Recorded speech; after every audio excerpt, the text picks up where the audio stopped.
Hello everybody, my name is Cameron Coffey. Welcome to a series that I like to call How to Write a Banger. Last week I discussed my process in writing a jazz waltz, which is a genre that I'm very familiar in, but a time signature that I'm not. This week we're going to do the exact opposite. We're going to write something in a genre that I'm not familiar in, but a time signature that I am.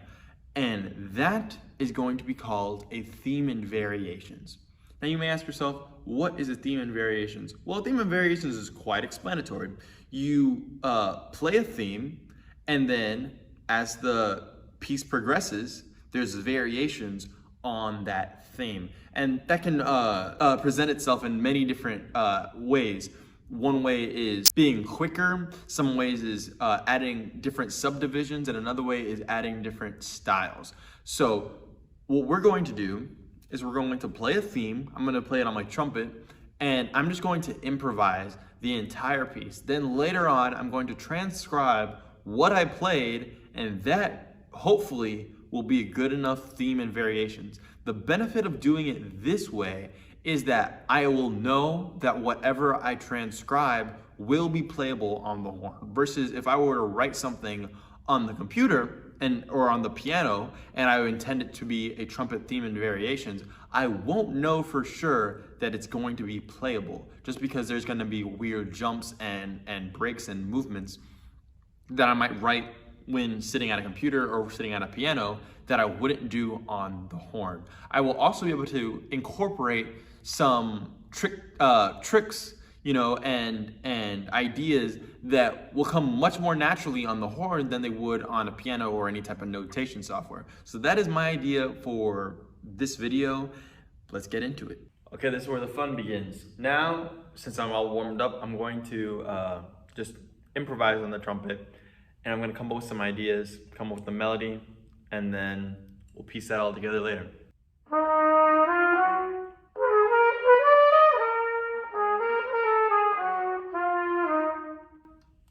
That's not bad. Let's do something else.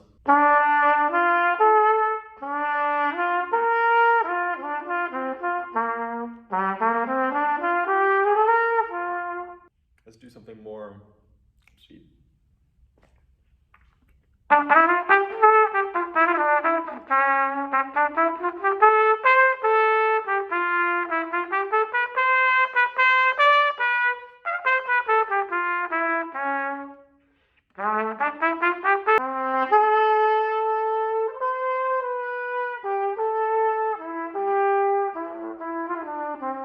All right, so I kind of like that first idea.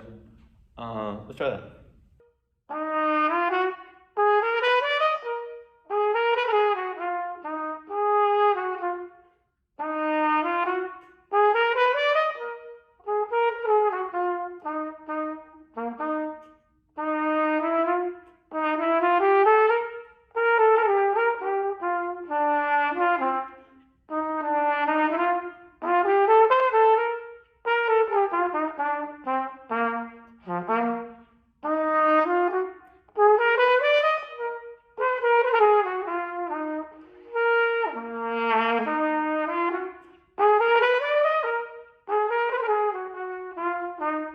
So the first idea, I'm going to use more chromaticism. So rather than going,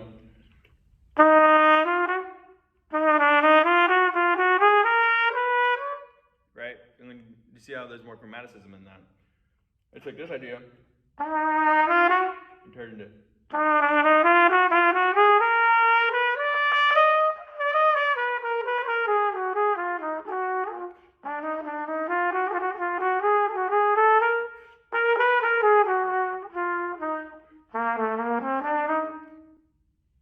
Yeah, that's nice.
Okay, so now I have about 20 minutes of musical ideas. I'm gonna try to condense all of that into about maybe a 5 to 10 minute piece, and I'll meet you guys at the computer. Okay, so here's a little editor's note while you watch me transcribe what I was playing earlier.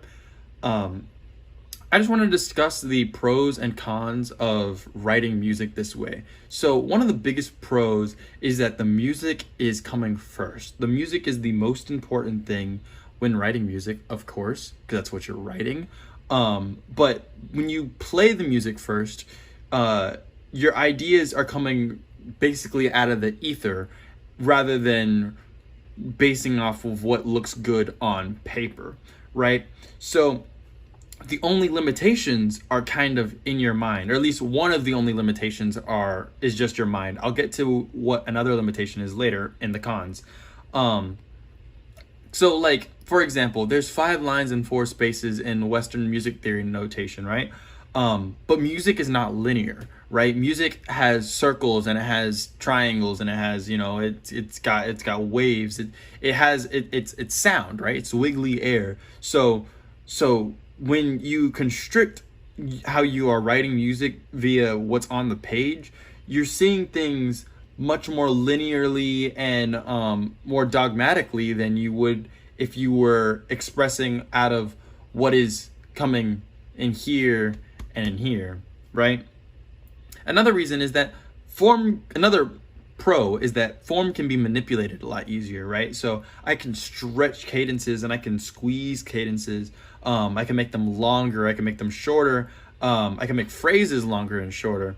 And that's just because naturally I'm going to want to do certain things. Sometimes I want to hold like an E flat just like a little bit longer than what the page will allow me to. Sometimes I would want a dramatic pause where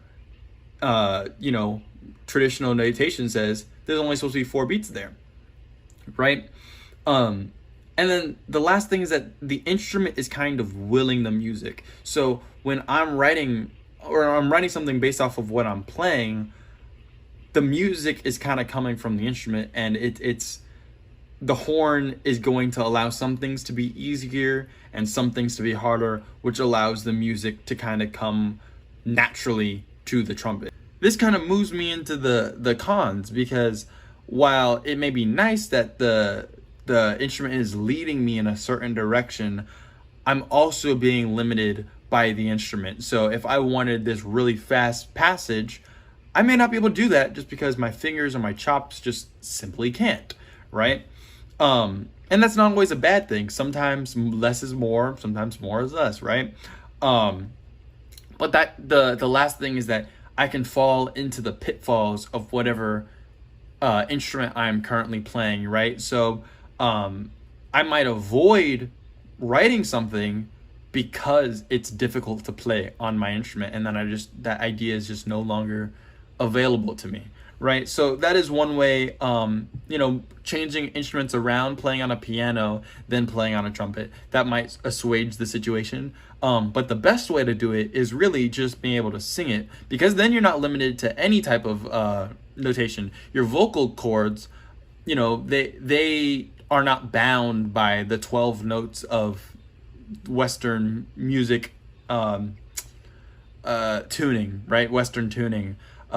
So in a way, it's almost best to sing all your music. But of course, I'm not a trained vocalist, and a lot of people aren't trained vocalists. So that might not be the most efficient way for all of us. But that's all I have to say about that. So without further ado, let's listen to A Theme in Variations by Cameron Coffey.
Well, thank you for watching. That was A Theme and Variations by Cameron Coffey, yours truly. If I were to get this played by an actual legitimate classical trumpet player, I would definitely need to go back and refine this.